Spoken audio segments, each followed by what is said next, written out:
we're live. You think you're alive? Have you been Well, alive I hope all this so. time? What are you talking about? I mean, you are looking a little pale. Not really sure if. Oh, look it. I got a notification that we're live. I don't ever get Okay. those. Something you did or Now something? you must have hit the bell. Now Something you did or something? I don't see us live on Justin's channel though.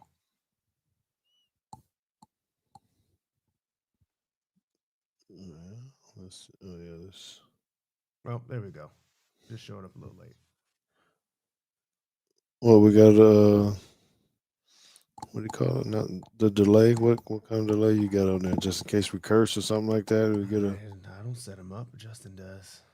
chance to bleep us out. Something. You never know. Oh, let me turn this off. I can hear myself. Can you hear myself or no? Yeah, I can hear you. We're all good. No, I meant from my phone No. going on. But anyway, hello and roll tide to everybody. Thank you for jumping in. It is another great night to be with you all. Talk a little bit of Alabama football. The greatness is going on. People are starting to get scared, man. They're starting to feel a certain kind of way about Alabama and what's happening. So here we are to be able to break down some film and talk to you guys. So appreciate you guys for joining us on Monday night. We also apologize for maybe a little bit of inconsistency, but as we mentioned in the show last time, it's been uh, we've had to. I don't know, JT. What's the best way to put it? I don't just we hadn't been able to get the film, and we know that you guys are really not that we hadn't been able to get it. We just have allowed for some people to heal, so that we could get it. So when you're at the mercy of others on timing and all this kind of stuff, it is what it is. So, but here we are doing our thing. So, um, we got a few good clips that we want to show you tonight. JT kind of wants to talk to you about this halftime adjustments and what that means because we all get kind of riled up when things aren't going well, and I don't know, maybe we just have a little small conversation about Bray Hubbard and how we use him. I like to hear what JT says about that too. So hit the subscribe button, hit the like buttons. Both channels. We're streaming live on the Bama Standard and on Teague's Take podcast. It's time to get this show started, baby. Let's roll. Teague's Take start.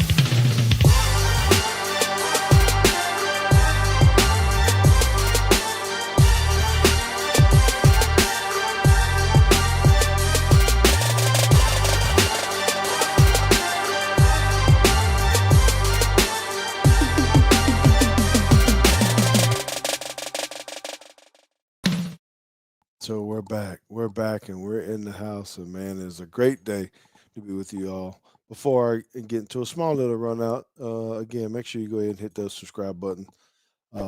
Tell people where we're at. Go ahead and tweet us out. Let everybody know you're watching it. Instagram, pop on your live, whatever you need to do. Facebook, let everybody know that we're here and that we are bringing you the fire, baby. We're doing that. So, um, just kind of off topic a little bit, but I was just kind of thinking about it a little bit today.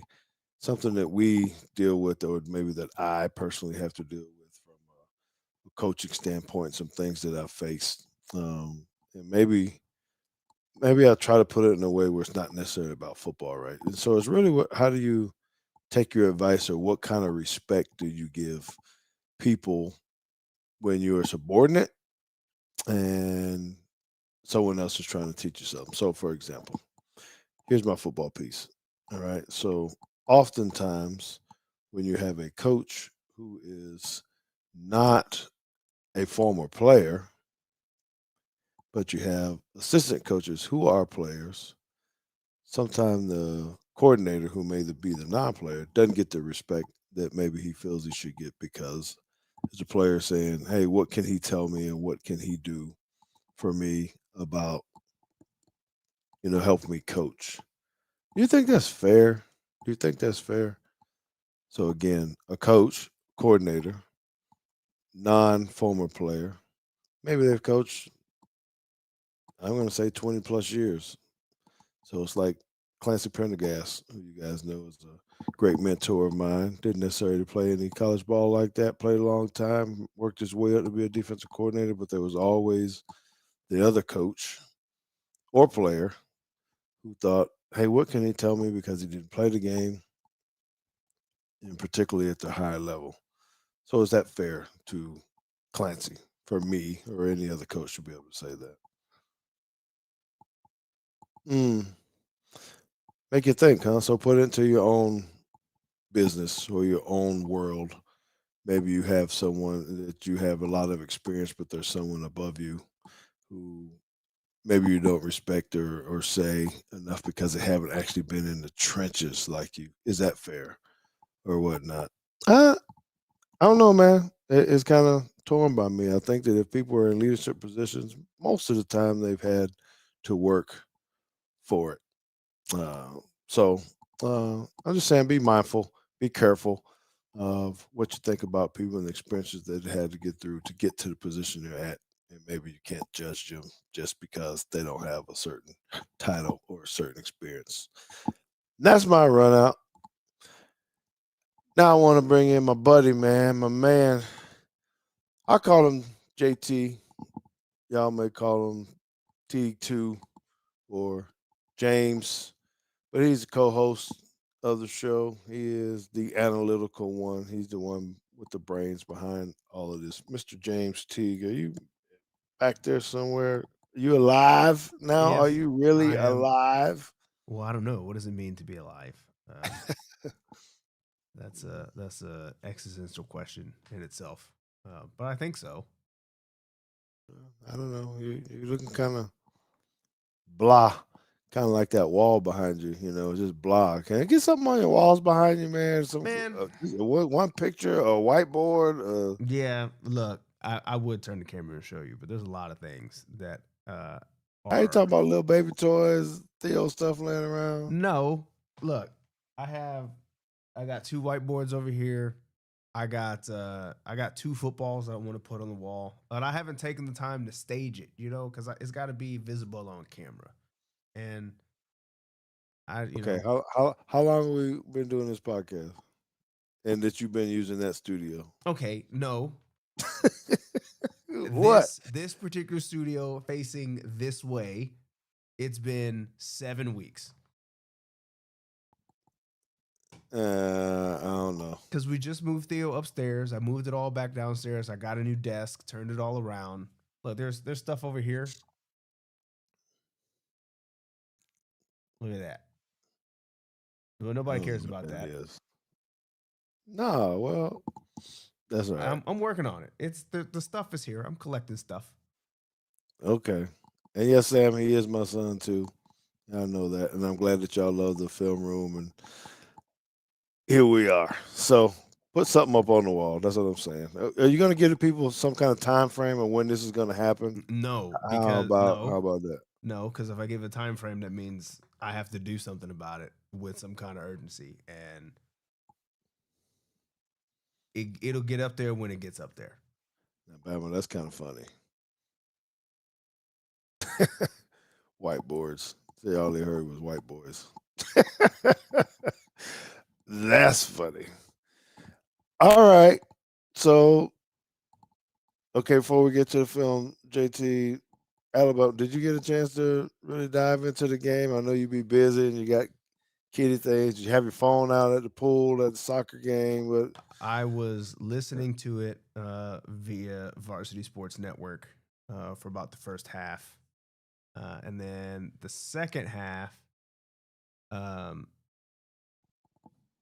the second half, I was watching for the most part.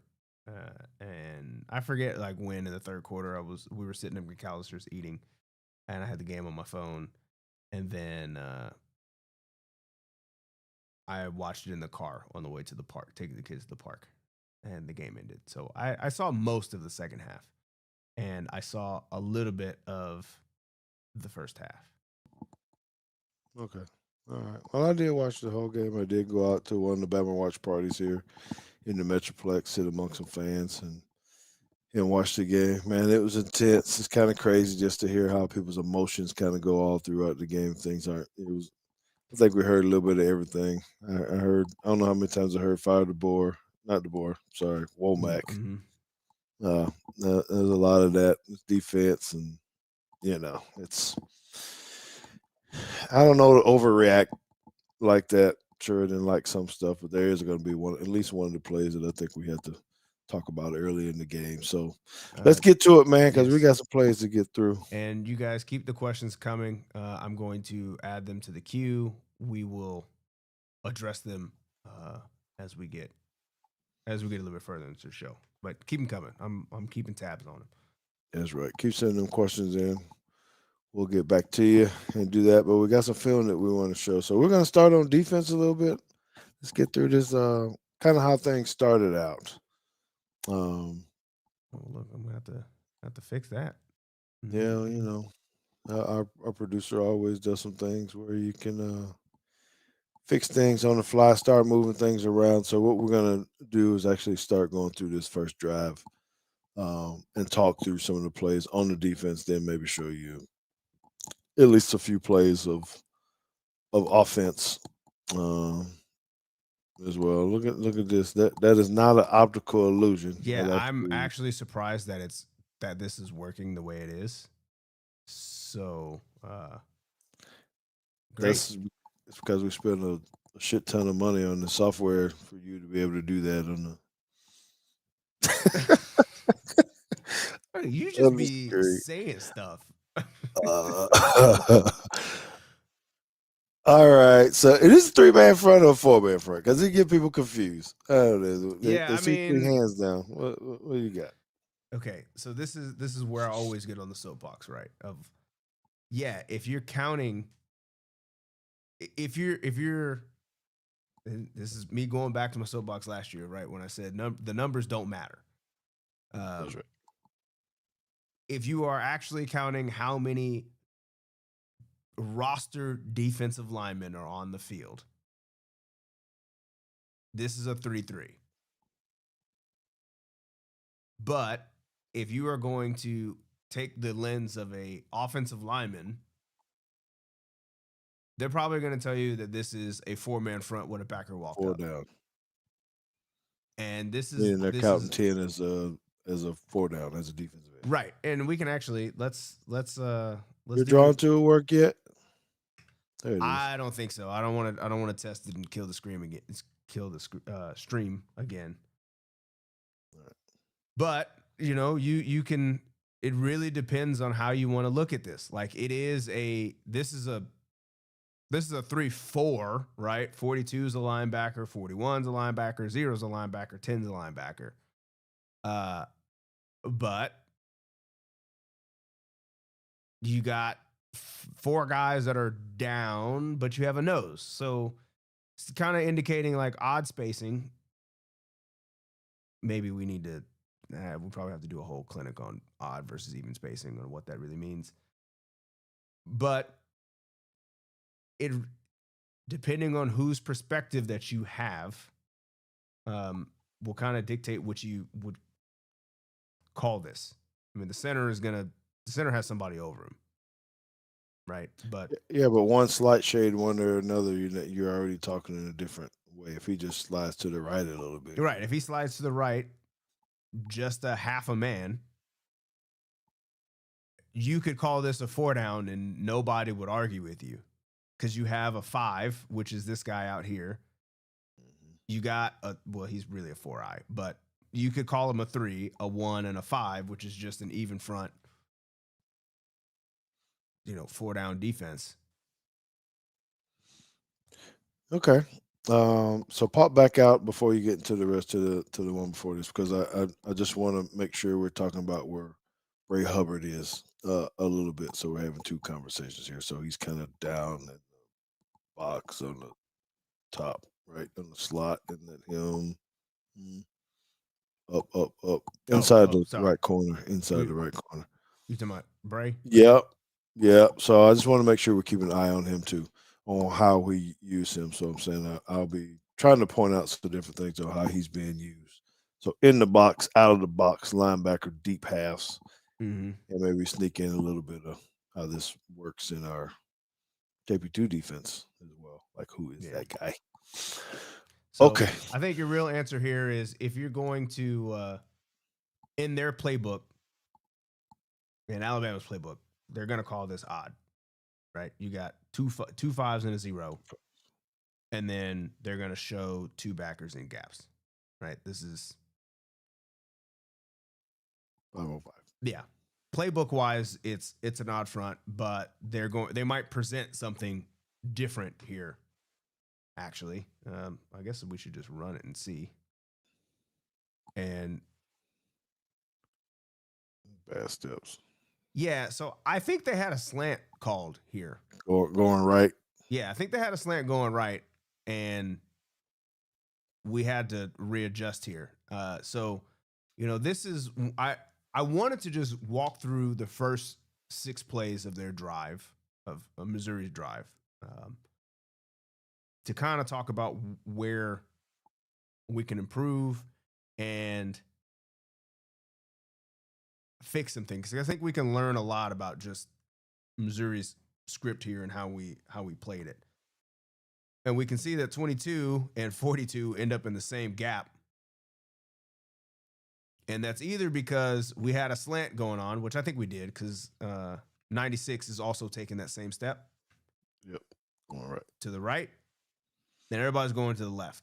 So now you got to turn and react. And 42 has the benefit of being stood up and a little bit farther back to where he can react to this a little bit better. Right. So one of the things, not particularly this play, where there's another one on this drive that I kind of want everybody to remember that, the coaches on the other side of the ball get paid too. Sometimes they just call good plays. That doesn't mean particularly that there was something wrong with what we did. Sometimes they've got a pretty good counterpunch to what's going on, right? And this is kind of one of those things where if you're going to call a slant in the opposite direction of where the play is going, things happen like this. Slant to the boundary. We got to wrap up. Yeah. You get him on the ground, but he's lucky. That's a pretty doggone good running back. And I hate that high school scoreboard they're showing. All right, so what? It's now 2nd and 4, right? And this is the one. This is the play that I'm talking about. That this is just a good call, right? So now you're in 2 2s and 2 5s. It's an even front. And yeah, but what about the personnel again? So let's talk about it again. So we're saying even. How does this? Like, there's still the number of the personnel is still the same, right? All right. So do y'all get that? I'm saying y'all as in the fan base. No, we can't. I can't see exactly what they're saying. Joe, this is great. This is exactly what we're talking about. This looks like nickel, but it's not. It's not nickel because the person that's standing out here is a linebacker. He's not a DB. These are the same. Up on the right. Yeah. You're talking about I'm on the wrong side. Yeah. This guy over here. So whatever you called the personnel the previous play, whether you called it a 3-3, a 3-4, whatever, it's the same guys on the field. So you went from this picture where we are in 2 5s and a 0, 2 5s meaning he's outside shade of the tackle. He's outside shade of the tackle. So there's your 2 5s. He's head up on the center. There's your 0, right? So 505, 2 backers walked up, 4 backers on the field. Call it a 3-4 if you want to. Then you go to this picture, and it's the same 11 that's on the field. And now we're saying this is a 4-2. But you don't want to. Do you want to call it a 4-2-5 and call it nickel if that guy's a linebacker, or is it a 3-3 over or a 3-4 over where they just walk an outside linebacker down, shift those guys over, and bump a backer out? right? So you can get into different looks with the same personnel and do all kinds of things. Right. That's right. So there's many different things you can do, and especially when their set starts to change. Remember the last play they had a tight end. I don't know that the tight end is off the field, but they had a tight end and two backs in this set, right? And the next play, I'm thinking it's the same guys on the field, and now they're in what looks like 10 personnel, but it's probably two tight ends still on the field. Maybe. Yep. And Hubbard's down here at the bottom this time. Right. So now Bray's down here. So 12 personnel in a 10 personnel set, meaning one back, no tight ends, but they do actually have two tight ends on the field. And if we want to go back, if you want to, recall back to the Vanderbilt game last year, this was kind of the cause for concern. Bama Law, you say you don't get the naming conventions.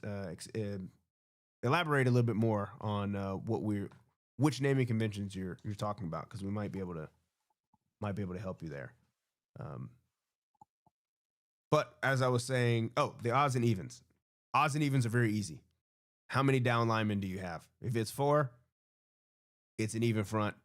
If it's 3 or 5, it's an odd front. You don't really have to make it more complicated than that. There's different types of spacing that makes it complicated. And maybe when we have more time. Hey, you say duh, but like until somebody tells So most you, people get confused because they're watching. I don't like this 3 down front or this 3-man front. We need 4. When we're saying that you can play both any of the defense out of the same. You can get to a 4 down with 3. 3. Right? You just bring one of the linebackers and turn it to a 4 down. But it's no, I'm saying that don't for all the fans, don't beat yourself up over for not knowing these terms. 1, that's what we're here for. That's what we like to do. And 2, even me being a defense coordinator, you'd be surprised how long, even me playing for as long as it did, how long it took me to kind of just realize that itself, that like, oh yeah, odd and even. Then you learn about spacing, and then mind blown. But anyway, I was talking about Vanderbilt last year and the personnel that they did, where they had wide receivers on the field, and they would put the wide receivers in the backfield. So if you just took a screenshot and you looked and you said, hey, they've got 3 running backs in the backfield, we need to have more defensive linemen on the field or more linebackers. But they're actually all receivers, because then they can just line up like this. And now you have 4 receivers on the field and 5 defensive linemen, and that's not what you want either. Right? So it's a complicated game that you have to be aware of, trying to figure out what the personnel is. And it's hard to just take a picture like this and say, hey, they're a nickel, because they're not. There's 4 linebackers on the field. There's not 5 DBs. And, it's an even front. It is by presentation, but it's not by personnel. And I think that's why, we like this game so much, because there's so much nuance on both sides of the ball when it comes to things like this. All right. So what did they run? So they ran a QB draw on this one. And this is one that I was saying, like, this is just a good play call. I think we had a tendency on this too when you go back, because both our 2 techniques go outside. Mm-hmm. They do. And the center is able to kind of put his hands on and release. And the back is coming for the linebacker right now. So, as we're looking at this, we have 6 in the box, and they've got 6 to block. And that's what I said. These guys get paid too, right? Everybody's blocked, linemen are upfield. And Now you got to make a safety, make a tackle. Bray Hubbard coming in late from across the field, right? He's got other responsibilities. This is a good call. Yeah, it's a good call. This is exactly how Missouri drew it up. They probably knew what kind of look they were going to get when they came out in 10 personnel, and if they didn't, this is the second play of the game. This was probably scripted. They were going to look and see what they were going to get out of this formation with this personnel group on the field anyway. Okay, so now we're back at 1st and 10. Too tight. Yep, 2 tight ends again. And we lose contain. And I mean, this is pretty good by 41. I like that he sees the guard, he starts to move left, and then he sees the ball is up and then drops back into his pass, into his drop. It's pretty good. 94. I'm not going to blame him for this. He gets a down block. He sees a puller. He's probably taught to spill. Real. There it is. He's doing his job. And everybody else is playing pass. So this is not bad. Stuff happens. So Sam says if those 2 inside DLs were 2 gapping, it could have stopped the QB draw and lead. This is true.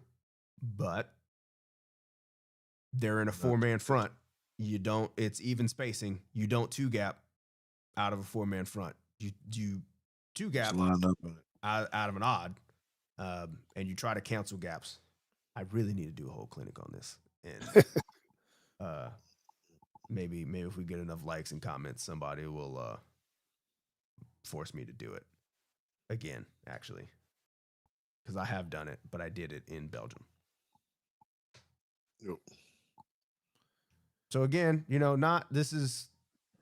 things like this happens. They make plays too, right? So now we're in 2nd and 6. Still the same personnel. And this is the one that I don't particularly like. Because now, remember, I just gave 41 praise for reading his guard and stepping the right direction and then seeing where the ball was. Belgium, you speak Flemish. No. Je parle français un petit peu. But not Dutch. Sorry. So this time, I'm not thrilled on how he reads this guard here. Wrong arm? Number 10. Oh, you're talking about the back. Jefferson. Oh, okay. Yes. So he shuffles. That's fine. And I'm usually telling our guys, you have the first window past the center. And there is no window, so you should be scraping all the way, right? Again, we're getting a spill. I like 42. I think this is Yanze, right? I like what he does here. Getting underneath puller, make a bounce outside. I like how Deontay Lawson is taking on this puller, staying inside shoulder. And that's why I'm saying 10, you got to go. You got the first window past the center. Everything's cloudy. The first window is actually over here. So you got to turn and go. He didn't get out there. He's late. Damon is probably getting held, but they ain't going to call that. Right? So you do what you can. First down. Slight hesitations make you a little late. Mm-hmm. That's all it takes. This right here, this little shuffle right there that Jefferson does right here, that's all it takes. First down. Mm-hmm. Okay, so here we go again. Bray Hubbard got his eyes in the wrong spot. Yes. Yes, he does. Oh, there's another one we're talking about where they have him lined up at. Kind of. Right. So we gotta know 42 is gonna step down. We just talked about this, right? He's getting a down block, he's gonna spill the puller. The puller is this guy. Here he goes. He's gonna get underneath this guy. What Bray cannot do. Go back. This is unbalanced, right? I think this is unbalanced. No, it's just a guard tackle. Little wide. Y off. Little wide. Oh, go to the wide. Oh, yes. Yeah, that guy is ineligible. Not that it makes a difference with the puller or the other guy, but 18 definitely needs to stay outside. Yes. So he's got to know where his gap is, right? I know right now he's like, I just got to fit outside of 42. but he's got to understand that this is the gap right here outside, Mm-hmm. right? So Nice, now man. he can get sealed, especially since there's no corner over here because of what we said before. They got 4 receivers over here. They called it Connie Connie. Well, I guess not really. They actually just move Damani as a safety here. But essentially, he becomes the corner. He's got to be the last guy outside.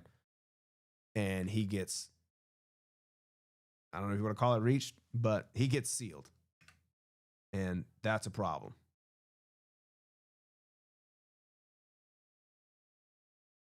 Not a good angle there, sir. So then we get to the play that everybody's been asking about. What the hell Damani Jackson was doing here. I like that he's communicating that he's letting this go to a middle safety. This is great.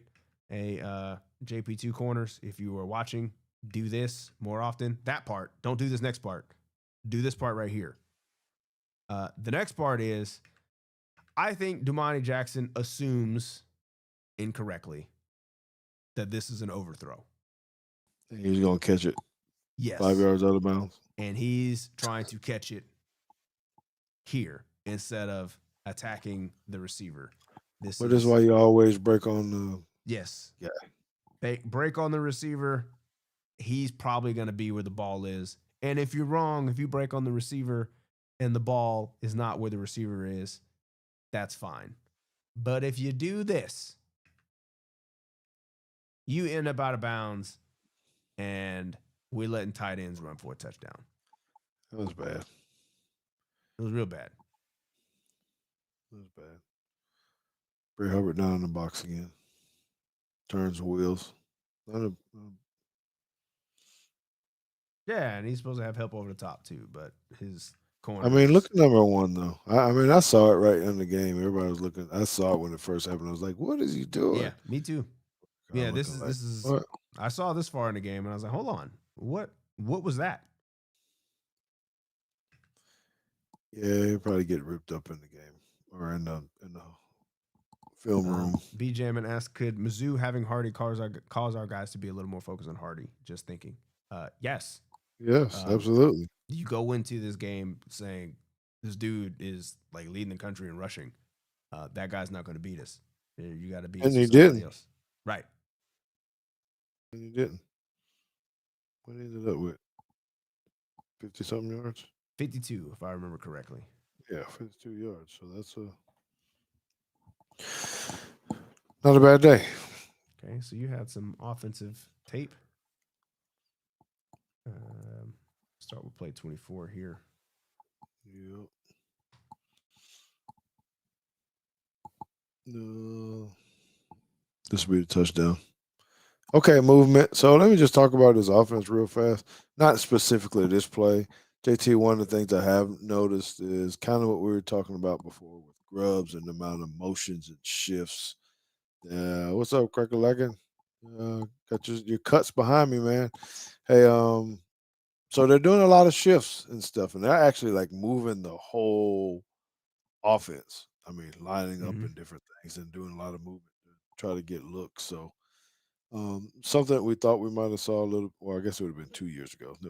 When Groves was running this stuff at Washington. Mm-hmm. I think we're getting more and more into that, and I think it's actually helping our offense. Maybe Ty's picking it up a little bit because you're starting to get a lot of reads and seeing what's happening here. So just this little move to the outside by this wide receiver, attacking the leverage of the corner that is now way outside of him. This is a freaking dart. Yeah, when I look back at this, because I saw this one live too, and they kind of showed the replay, I guess maybe from the Sky Cam or something. And I mean, this is why I don't play quarterback, right? Because I'm looking and I was like, ain't no way I would have even tried to throw this one. I'm taking this. I'm looking. I'm like, yeah, I'm trying to hit 81. Taking it down right now. Yeah, I'm going right back over here and just let's work with it. But being able to put this ball on the money like this is, you got to trust yourself and trust the receiver, right? Because you think that this, well, you can't see him, but I'll go back. Whoever our middle of the field safety is, which I think is him.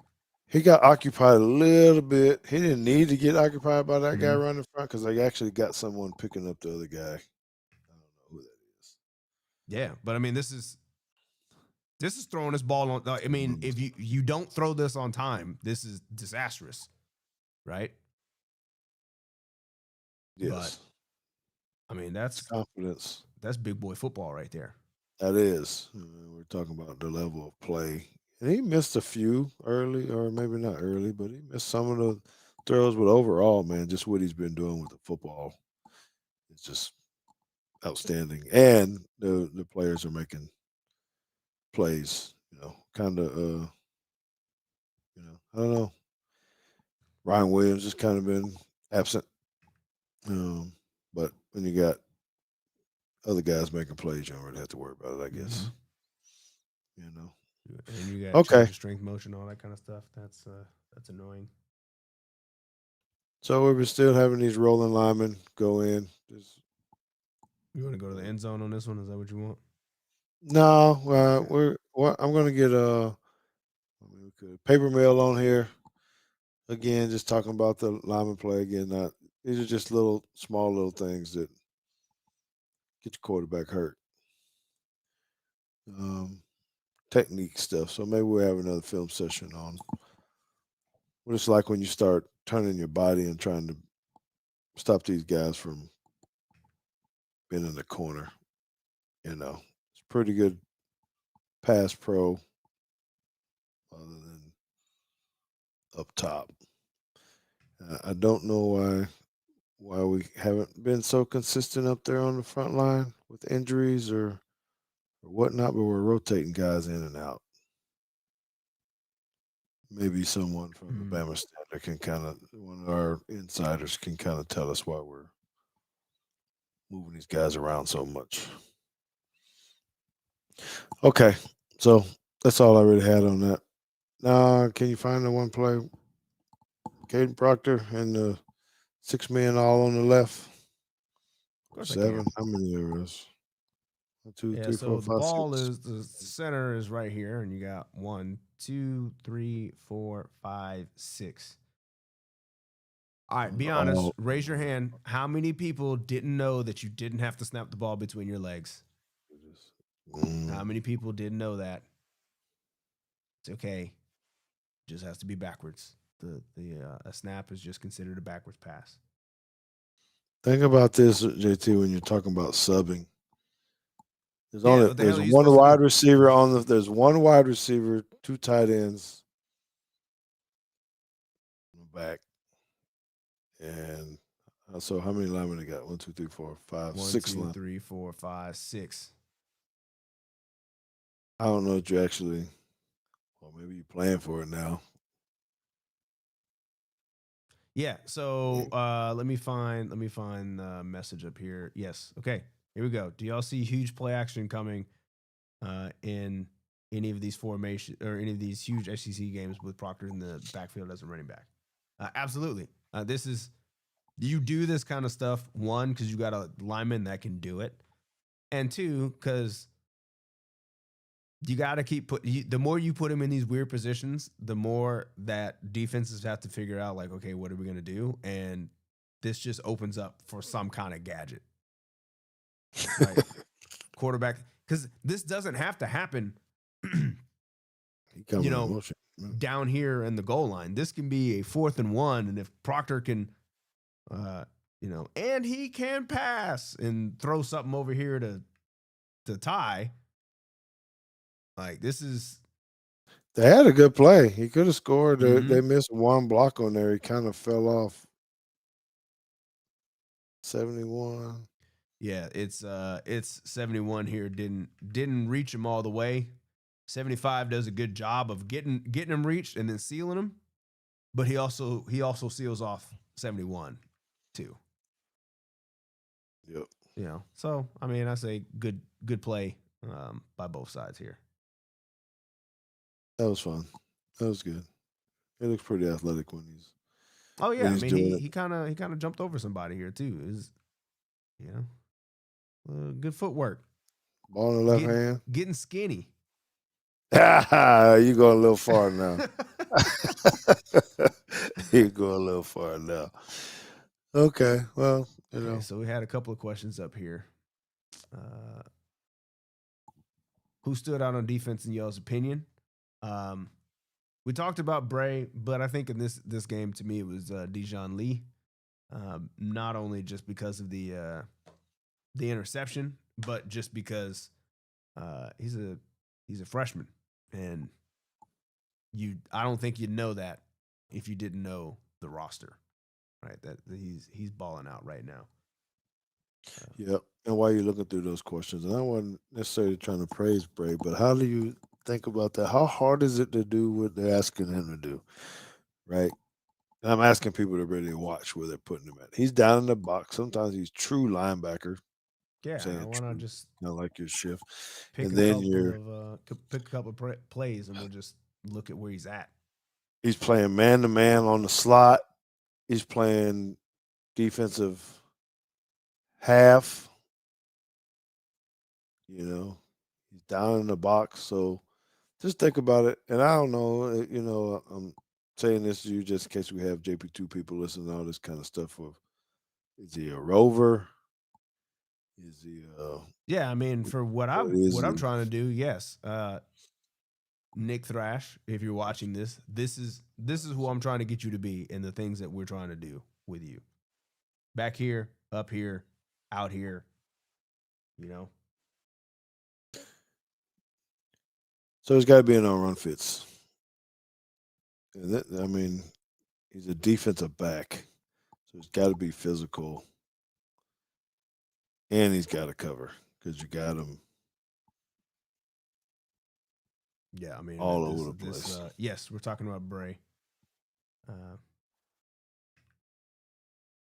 Russell Warren says Lee has to start over Jackson. Well, Lee does start. He's right here. You do have two corners. So if you're worried about Damani, you got to find somebody else other than Lee because he's already starting. Mhm. I guess maybe Zabian's hurt. I don't know where Zabian Brown is right now. Is that Bray? Wait a minute. Bray's right here in the middle of the field. He's right here. Okay. All right, like Mike linebacker here. Mm-hmm. I got this dude. I mean, just imagine the brain cells you got to have to be able to do all of this too. Yeah, you need at least more than two. Now he's on the slot. I mean, he got to make that play. Yeah. Asking too much that he's getting blocked, and then need to grab some cloth. But anyway, I was just saying I wanted to give him a little praise because I think it's just hard on what he's doing. We all kind of fell in love with him the way he was bringing the heat and hitting folks last year, and I think that he's still carrying over to that. Sometimes people think he's a little too slow. I've heard comments and stuff like that, but this he's everywhere, man. Um, so I know he's pretty vital to what they're trying to get accomplished on defense because in the box, out of the box, deep half. Good lord, I saw him playing like hot coverage somewhere on this tape too. It's impressive, man. So he's coming one of my dudes, even though I feel like he can do a little bit more. Like Thrash, I need to do a little bit more, but it is what it is. Gets a little love. Okay, so it's all for the film session. If you got more questions, we can do that. But I want JT to talk about these halftime adjustments and how you feel Well, it about. was more of a discussion here because it was something that has stood out to me over the past 2 weeks. Right? Is Sam? I would love to answer this question. By the way, I just don't. I don't know off the top of my head what play that is and where to find that in this list. Bray got juked in the hole by the quarterback. Um, I don't know what play it was, but I know which one was the question. The play the Missouri QB scored on, would you tell the defender who's juked to continue to move forward and not be flat footed and make the ball carrier go one direction? In Yeah, general, yes. yeah, and that was Bray. He did do the cardinal sin of coming in. He had a good shot. He should have just went at the quarterback's legs. He stopped like everybody else, started dancing a little bit. He gave him a little dead leg. Then Bray tried to trip him. You know that old dead leg after someone gets you or whatnot. It was not pretty. He just should have just kept on running. We have not, Yeah. but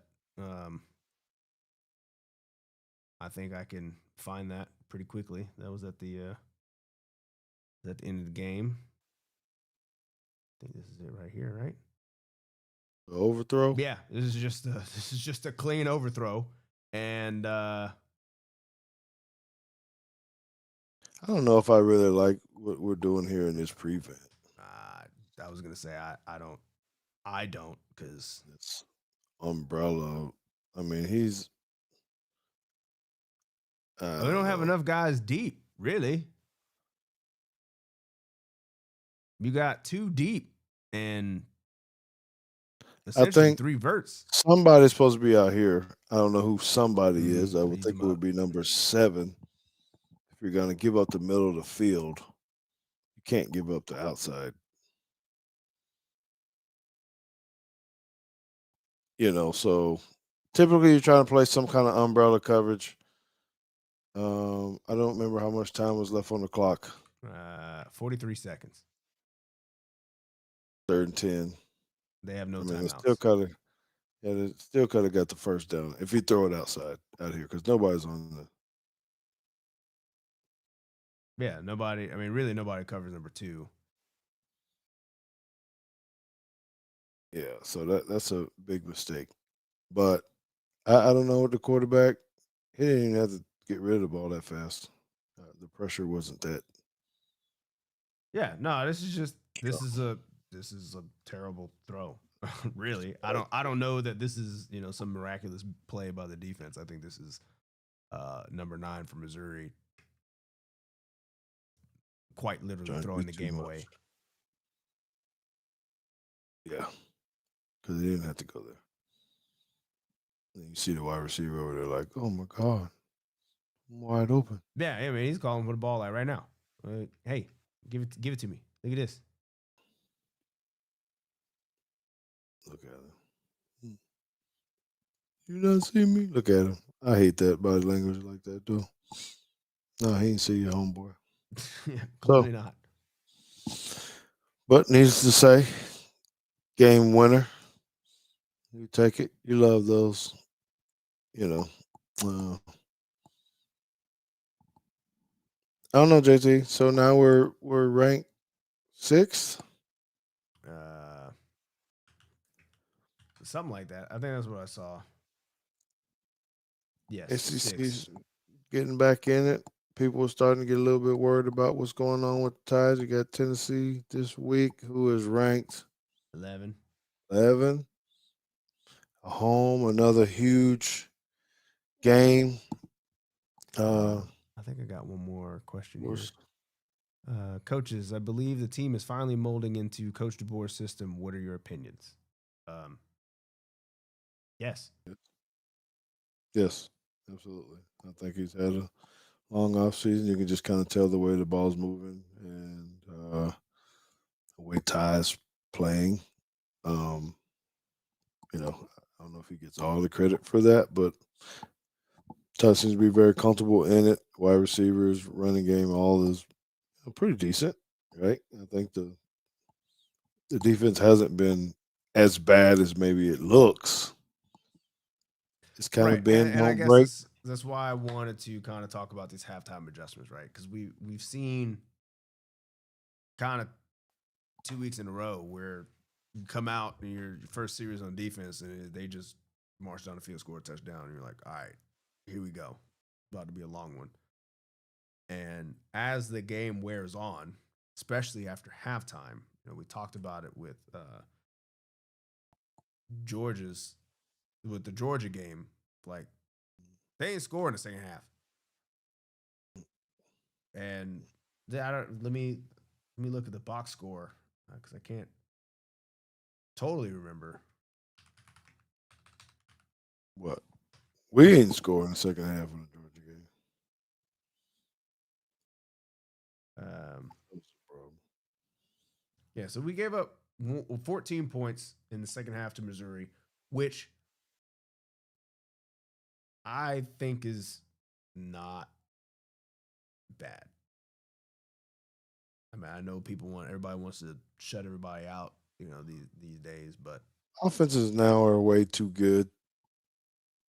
You know, 0 points is kind of difficult if you're not. no, it was Vanderbilt. Vanderbilt didn't score in the second half. Sorry. Oh yeah, and yeah, but it's the same thing. First drive, they scamper all the way down 61-yard touchdown or something. So I don't, is the defense better? I'm saying it's better because you're still not just getting throttled Yeah, big time like we. So is the defense getting any better compared to what? I guess is the question to me is like last year. I know nobody feels like it, but last year Alabama had a top 10 defense. That's just the reality of the situation. I know it didn't feel like it, Right. but they did. Is this defense better than last year's defense statistically? I don't know. Are they better since week 1? Yeah. I mean, they're much better than they were week 1. Yes, that's right. I'm with you, Derek. Biggest thing is we got to get this O-line situation figured out. And yeah, when you give up offensive touchdowns, or if you're pinned back deep, there's a lot of different factors that go into it. So, I'm feeling okay with it, and it's hard for me to watch the game with people that was going because they just start getting frustrated and everything else. Oh, the defense, and like, man, everybody can't have like the game that who the Jets play the other day, where they end up with The negative Broncos. 10 yards of offense or Hey, whatever it so was. did you watch that game? Because there was at a point at the end where I First of felt like all, it I was. didn't watch it because it came on at 8 in the morning. Well, I didn't watch the beginning, but I saw the end, and it was like 4th and some change. I want to find it because I might be getting this. I might be getting the situation When he let the incorrect. clock run out? No, there was one where he went for it on 4th down, and I was like, doesn't a field goal either a field goal tied the game or won the game, and they went for it and they didn't get it. Yeah, they lost 13-11. It was all right because I'm gonna find it because Yeah, the other thing when the clock ran out. I guess that was at halftime.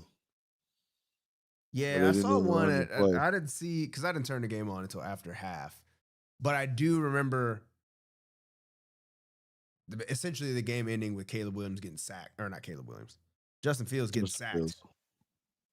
And I was like, bro, why did we do this? Because he's been getting sacked all game. They couldn't protect him, so like 9 sacks. Only because Mike Rock kept texting me like 9 sacks. 9 sacks. Justin Fields, 9 sacks. But anyhow, it ain't all bad. It ain't all bad. So here we are. Yep, you're right. A&M, Ole Miss. We're gonna have to worry about those. A&M is looking pretty good. I think we got a good chance of we could win out.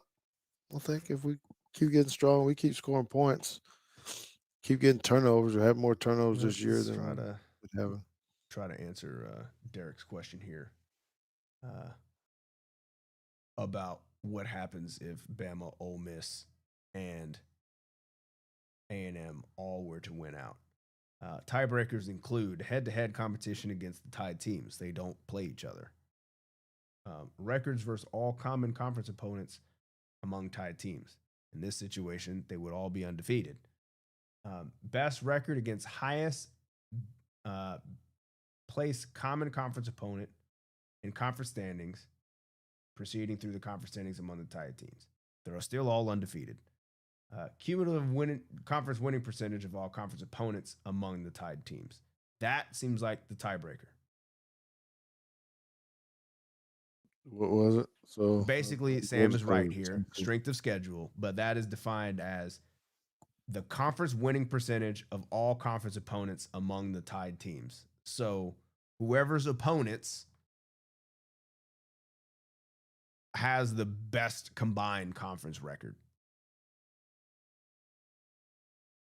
Right. Which is probably going to be us. Tennessee. You have Tennessee. You'd have Georgia. You got Vanderbilt.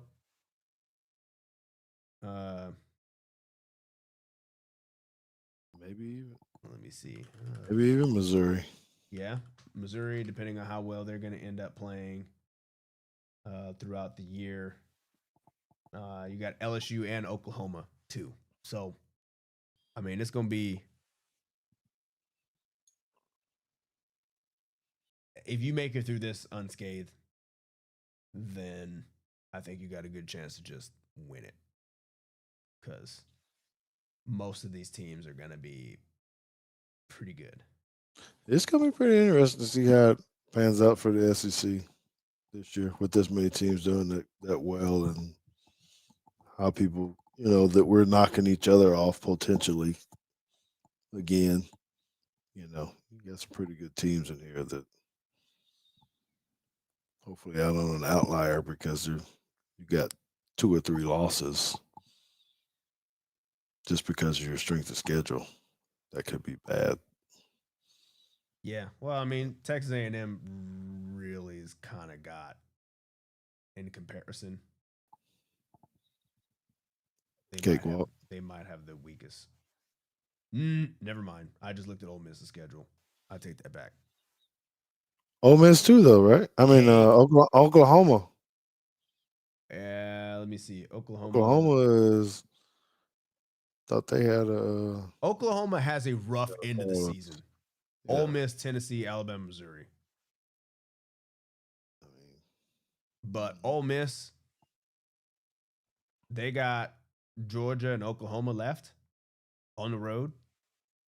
And then it's South Carolina, the Citadel, Florida, and Mississippi State. Now, don't sleep on Mississippi State. Mississippi State is going to ruin something. Mississippi State is going to ruin somebody's year, and it's probably going to be Ole Miss. Let's be honest. I hear you, Glenn. I see your question because the schedule reminded me of the 92 schedule. Maybe. I guess we could. I think the thing that made it the hardest was not actually playing in that SEC championship beforehand. Screen share. That'd be the last talking point. Let's do that. Can you pull up 92 schedule? Yeah. See if we can show it, because we would have to beat Florida, Auburn, LSU. Yeah, so you had to play your ranked teams would have been Tennessee, Mississippi State, Florida. Florida. All of them were on the road. Florida was your conference championship game. You had to play Mississippi State on the road, and you had to play Tennessee on the road. I mean, I would say, just based on numbers, like if you just set aside like what football was then and how it all worked out, like if you're just looking at numbers, this schedule would be tougher because they've got 4 ranked opponents in succession, like in 4 straight weeks. Well, all my teammates will say that I'm being mean, but I would say no, because Alabama now has offense to score some points, and we ain't had an offense to score any points. So no, we had a tough ass schedule. We had to win 13-7. Hey, I I don't Too know. many I'm just times. looking at these scores right here. I And we think we had the selling them score on short. defense. Well, 25 to probably 8. probably defensive touchdowns. Okay, that's fair. Yeah, I don't know that. I can't glean that. We were good for some interception return for a touchdown, or intercepted at least giving them the ball back so they had short field. But anyway, man, what a great night. I do appreciate y'all again for being out here with us. Stay tuned. I think we're back on schedule, back on time, as long as we're not having to get up 4 o'clock in the morning. Most of the times, I turn around and be up with y'all at 9 o'clock at night. Gets a little difficult, but hit that subscribe button, hit the likes, do all those kind of things for us, and make sure you tell everybody about Teague's Take, because we'll be back next week, 8:15 p.m. Central Time. Well, hopefully we'll be smoking a cigar after we put this thing on those volunteers. So JT's going to put some stuff on the wall, and we're going to have a grand old time. He is JT. I'm George Teague. We out of here. Peace.